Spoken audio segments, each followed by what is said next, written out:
was an early morning alarm that rippled beyond one country's border.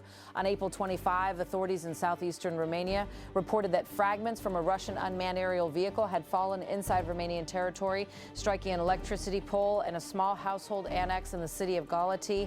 No lives were lost, but the sight of wreckage on Romanian soil and the precautionary evacuations that followed underscored how the war next door is increasingly spilling across lines once thought secure. Bible.com/lashwithabled.com/2026/04/24/Romania says drone fragments drone fragments drone fragments property during overnight Russian attack drone fragments drone fragments. OpenAI local teams moved quickly. Emergency crews cordoned off the scene. Police set up a safety perimeter, and as a precaution, hundreds of residents were asked to clear nearby streets while ordnance specialists examined the debris.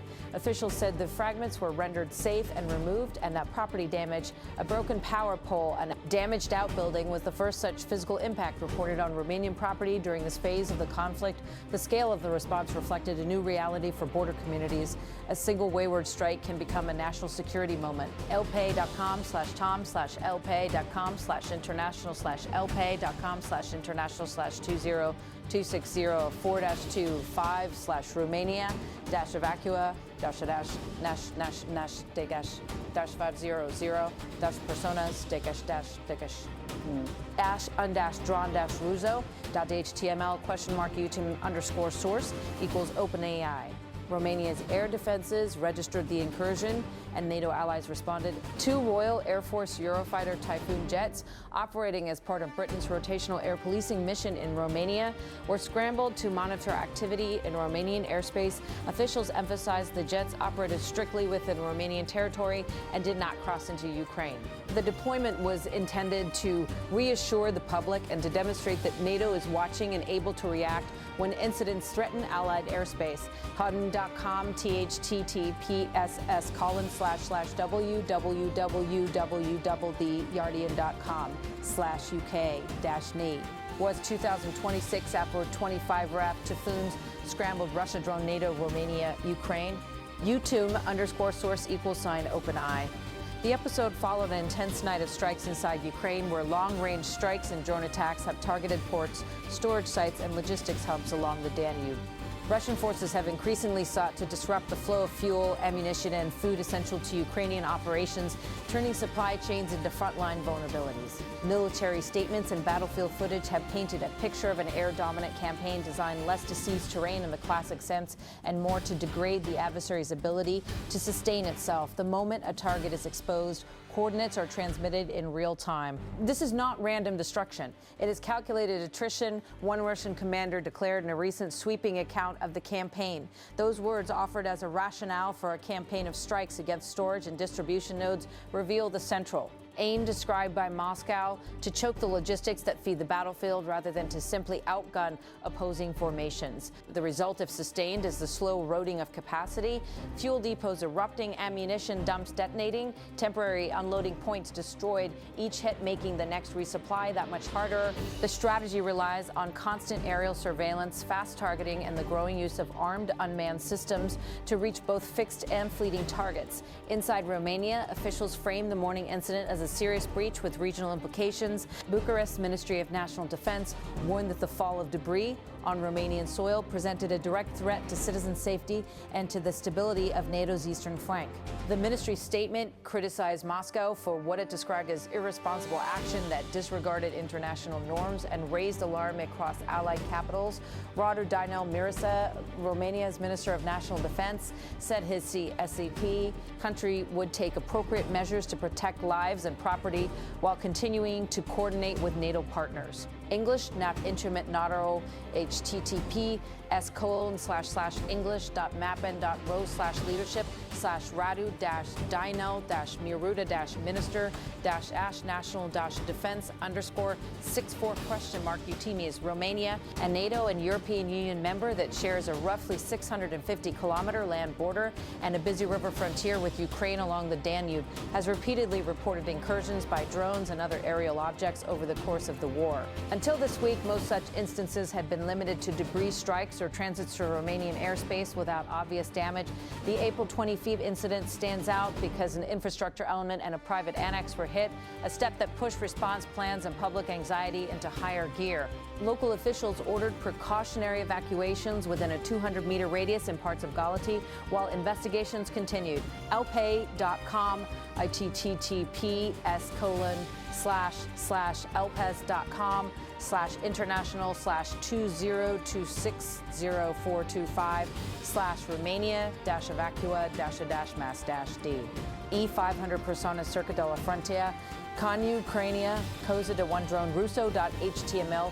Authorities are permitted to shoot down unmanned aircraft during peacetime if they pose an immediate danger to lives or property. Yet to date, Bucharest has been cautious about resorting to lethal force in such incidents, mindful of the risk of escalation and of the legal and diplomatic thresholds governing action in the shadow of a neighboring conflict. Instead, Romania has focused on bolstering detection, coordination with allied air policing missions, and the installation of systems designed to neutralize drone threats before they become lethal hazards. One such addition to the defensive toolkit is an AI-enabled counter-drone system known as MARIPS, developed by Project Eagle, a U.S.-based company with high-profile backers. The system is built to detect, track, and defeat small unmanned aerial vehicles using a combination of sensors and autonomous interceptors that seize EA and operate even when satellite links or radio signals are degraded.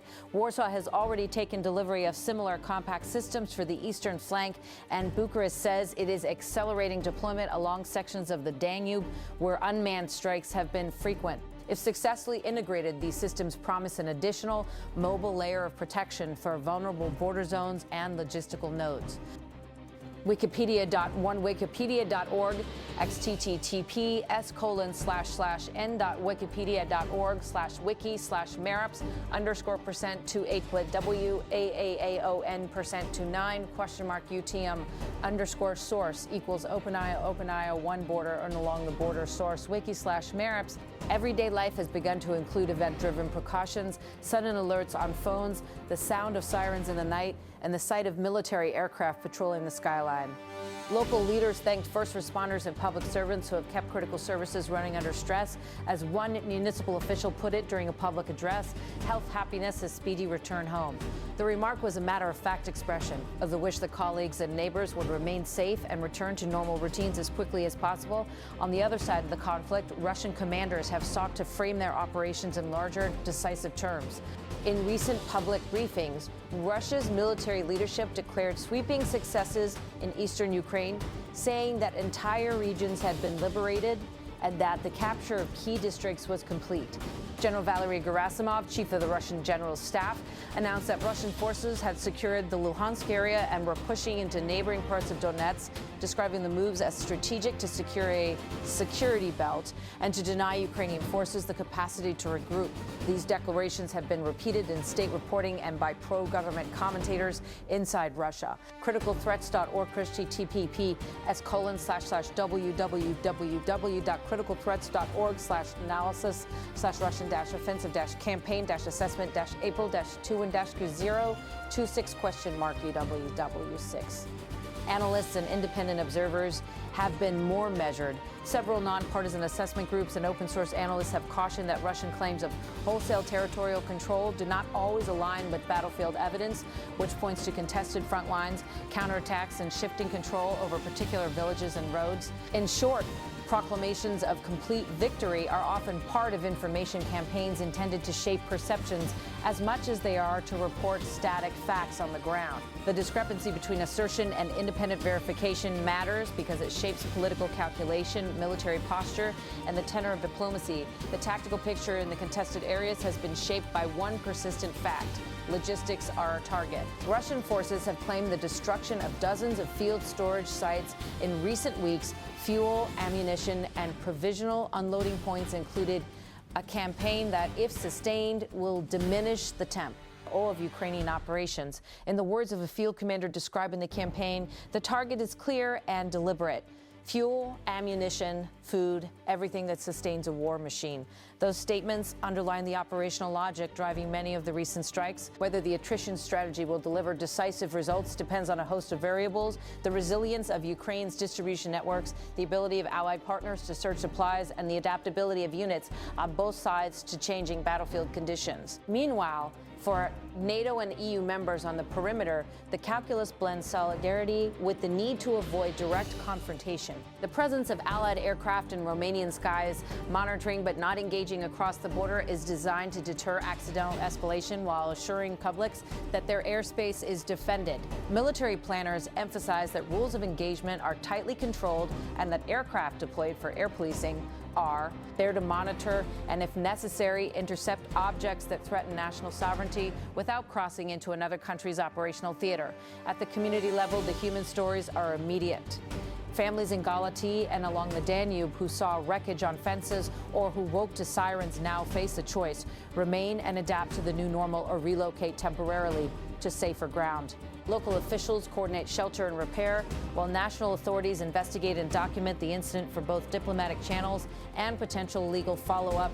There is a sharp awareness across Romania that an isolated incident can become a political flashpoint, and that every step from debris removal to public messaging will be scrutinized in capitals and allied councils. Beyond the immediate theater, other states are watching for precedent. The frequency of drone crossings and debris falls has prompted debate inside NATO about collective response measures and about the kinds of abilities that should be deployed to protect civilian infrastructure. Questions swirl about who decides when an incident crosses the threshold from domestic emergency to international violation, and about how evidence is collected and verified in a way that can sustain collective action.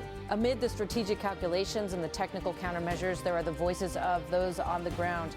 In a recent field address, a local official, speaking of the resilience required to endure under shelling and cross-border risk, said, "I would especially like to acknowledge the truly heroic work of our electricians who, even under shelling at any time, restore the electricity supply." The remark captures a central truth of modern conflict: essential services and the people who maintain them become frontline actors in their own right. For Kyiv, the attacks on logistics and port infrastructure have been a painful reminder that material sustainment is as crucial as battlefield valor. For Moscow, the campaign is presented as a strategic means of attrition. For NATO members like Romania, the risk is that the fog and friction of war will produce unintended consequences for neighbors. Each side's narrative reflects its own aims, but on the riverbanks and in the towns, the practical concerns are shared: safe skies, secure supply lines, and the ability to protect citizens from the spillover effects of a nearby war. As officials continue to investigate the cause, trajectory, and provenance of the debris that fell in Galați, diplomats and military planners in Brussels and beyond will be asking hard questions about deterrence, escalation thresholds, and the tools needed to keep Allied airspace safe. The decision to deploy more counter-drone systems, to rotate Allied aircraft for air policing, or to enhance detection along riverine borders will be weighed against sensitivities about crossing sovereign lines and the imperative to avoid widening the conflict. In towns from the Danube, the estuary to contested reaches of eastern Ukraine, residents wait and watch. They hear declarations from commanders that are grand in scope.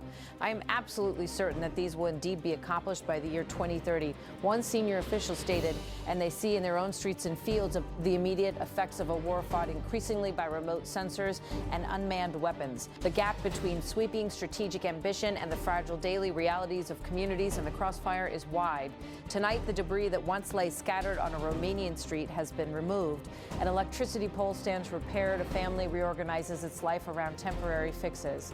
But the broader strategic drama continues.